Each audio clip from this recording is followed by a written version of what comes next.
The Pilgrims have a certain reputation for pacifism, but their genesis was anything but peaceful. The lives lost during the Second War of Separation are uncountable, as the war raged throughout Imperial space systems, but also was conducted clandestinely by necessity. When fighting a far greater military power than your own, logic dictates that you make the enemy's cost to life greater than your own. On the galactic stage, however, guerrilla tactics are not so easy to implement. When a planet-cleansing dreadnought can appear at a moment's notice, any and every base, both planetary and orbital, must be expendable.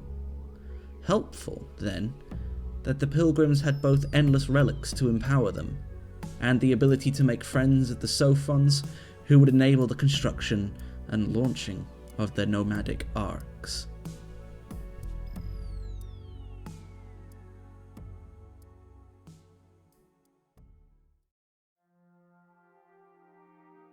As suggested, the story of the Pilgrims begins in the United Empire. The Mizari Empire has fallen, likely hundreds, if not over 1,000 years ago. The structure of the United Empire and its society will be developed in a later video, but the crucial elements that includes the Pilgrims is that the United Empire is a nation of corporations with the freedom to trade dictated by the Emperor. The freedoms of the corporations are a multitude, including planetary exploitation, political assassination, and the slave trade, to name but a few. The Pilgrims were not always known as the Pilgrims. From the moment their collective decided to break from the United Empire, they were known as the Resistance. The Resistance was formed from scientists, archaeologists, and social dissidents who objected to the United Empire's use of immoral means to attain wealth. Initially, the Resistance started as something comparatively minor. They were able to hijack a small colony ship on Raya and escape the local solar system with little conflict. Citizens of the United Empire are not permitted to renounce their citizenship, however. Any form of dissent or criticism of the state is resolved swiftly and with force. It might sound quite easy to try and vanish somewhere in the midst of space, and under normal circumstances it is. Galaxies are usually 99% empty space. However, the Resistance was not trying to vanish in the 99% empty part. They needed to vanish within the 1% part. For at least an entire generation, the Resistance lived on small bases attached to asteroid belts. Asteroids made them at least somewhat harder to find, and the smaller bases made getting away at short notice much easier. For a long while, the Resistance was able to form their own communities in this way, prioritizing a communal consensus to make decisions as opposed to the autocratic methods of the United Empire. Upon their first base being discovered, the Resistance evacuated immediately. When their second base was discovered, they evacuated immediately. They split up, more to find but harder to capture. When their bases were discovered, they would evacuate. Sometimes this would be bloodless, other times it would be a massacre. The Second War of Separation had begun.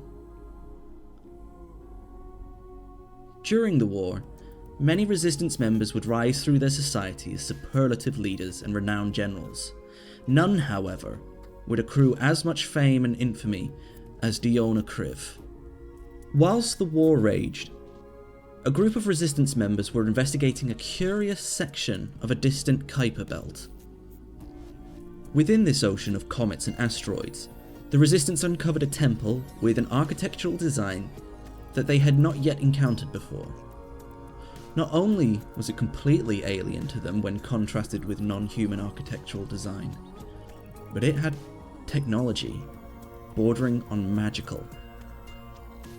They had found an endless relic, and was struck with awe by the immensity of its power and how microscopic it made everything else seem in comparison. Now that the Resistance knew that such a civilization had once existed, they were determined to uncover more of their antiques. During this discovery, the Sophons were making moves to investigate this ruined temple themselves. Upon their first meeting, the Resistance endeavoured to part with an alien nation on amicable terms. The Sophons, on the other hand, admired the Resistance's determination and spirit, and sought to assist them in creating a more sustainable existence out in space.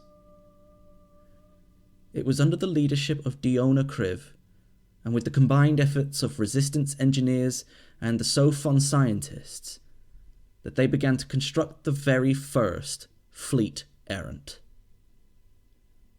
As the project proceeded, interest in the Endless grew. Resistance members began to implant dust into their skin, tattooing the nanomachines in order to enhance any latent abilities that they might have. They sought to acquire more artifacts of these supreme beings, and wished to travel to their lost homeworld. This is roughly the time when the Resistance would become known as the Pilgrims. An interesting thing to note about this sequence of events: Pilgrim ships appear to be an amalgamation of both Imperial and Sophon design.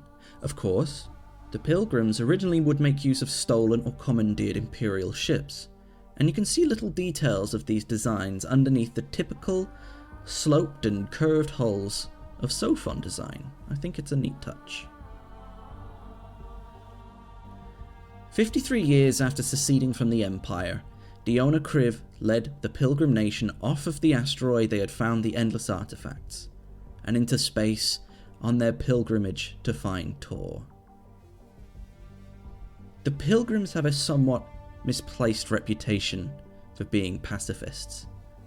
In one sense, they are pacifists because they will not seek to resolve an issue with violence or aggression, even if there are no diplomatic avenues left open to them. On the other hand, they are not pacifist, because pacifists typically don't use violence to defend themselves. Pilgrims are secessionists from the United Empire and have become quite proficient warriors because of it. Warriors such as Isoke Tekes and Ibebi Tiriak are perfect examples of this, and heroes like Chidi Bademdi display the resiliency that the Pilgrims have cultivated during the nomadic life among the stars. Other heroes of the Pilgrims are more renowned for their academic and explorative pursuits. Thurna Ubantri's essay on slavery earned her a high place on the Empire's Most Wanted, and Jana Kriv, granddaughter of Diona Kriv, whilst investigating a mysterious signal, earned galactic recognition as the one who inadvertently reactivated endless factories across the galaxy. It would be a mistake to think that all citizens of the Pilgrim nation bend their efforts towards the same goal. As is the case with every nation, every group of peoples, they are not a cultural monolith. Where Diona Kriv and Jana Kriv are held in high regard for their contributions to the Pilgrims and their mission in securing endless artifacts, Imane Kriv has made a point of deviating from the illustrious Kriv family name. She is known for exploring unknown parts of space on the tails of loose, endless artifact rumours, and consorting with less than successful adventurers. She is also the host of a major threat to the galaxy, but that will be a discussion for a future video. Arguably, the Second War of Separation is still being fought, and will be until the Pilgrims are brought to heel, or the United Empire crumbles as the Mizari before them. Under Kamau Savaspat, the current leader of the nation, the Pilgrims still search for endless artifacts and the lost world of Tor. But the Pilgrims must maintain a delicate balance of scientific advancement, diplomatic relations, and military power, or Kamau Savaspat may be supplanted by a more powerful personality.